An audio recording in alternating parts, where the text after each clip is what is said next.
تعالى اقول لكم تعملوا ازاي الفول بطريقه حلوه وكمان ما يسودش منك وكمان طعمه تحفه. اول حاجه في حله غويطه نحط نص كيلو فول تدميس، ويكون الحبايه الكبيره مش الصغيره. هنحط عليها ربع كوبايه من الفول المدشوش او معلقتين كبار، يعني عندك الكوبايه المعياريه او المعلقه الكبيره.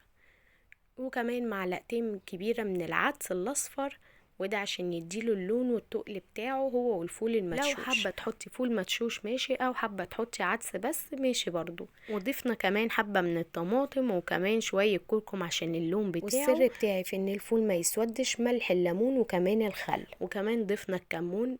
احنا عارفين طبعا الغازات اللي بتسببها الفول لانه من البقوليات، طبعا بتضيف الكمون فما بيسببش اي حاجة. وبنغطيه بالمية المغلية وبنحطه على النار ونغطي الحلة كويس ونسيبها على النار لغاية اما تغلي. واول لما تغلي هنهدي عليها تبقى سهرية بسيطة كده، ولو نقص منها المية نقدر نزودها مية مغلية بس. طبعا هنسيبها 4 ساعات كده على السهرية تستوي براحتها. شوفوا معايا يا جماعة، الفول طالع زي الزبدة وطعمه جميل جدا وطعمه روعة. طبعا ما تنسونيش في لايك وشير وسبسكرايب لو عجبكم الفيديو. ولو انت مكمل لسه معايا الفيديو اكتب لي انت من اي بلد بتتابعني.